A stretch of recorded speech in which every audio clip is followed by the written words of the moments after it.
no indication of multiple stems or pasture-grown origin. It's all forest-based, which really is rare.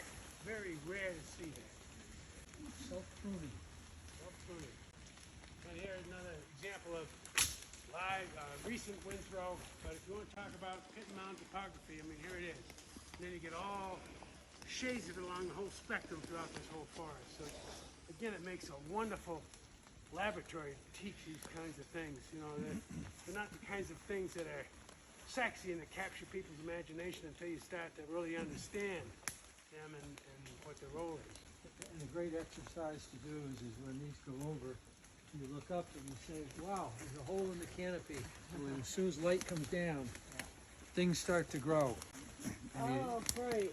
Start to trap like the change over the years, you mean? Well, just, when light hits the, things don't grow as well in the shade many times. Yeah. A tree like this goes down, you've got an opportunity for different kinds of growth.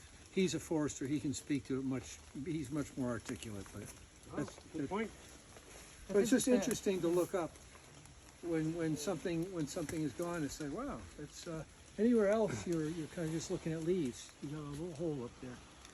And that's why, these old growth forests are multi-stage, multi-level. They're not all the same great big tree.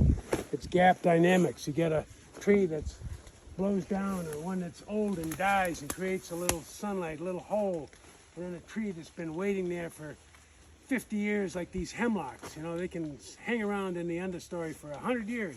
You count the rings on that little tree there and they're probably 50 rings to the inch. But the great thing about hemlock is they can live suppressed.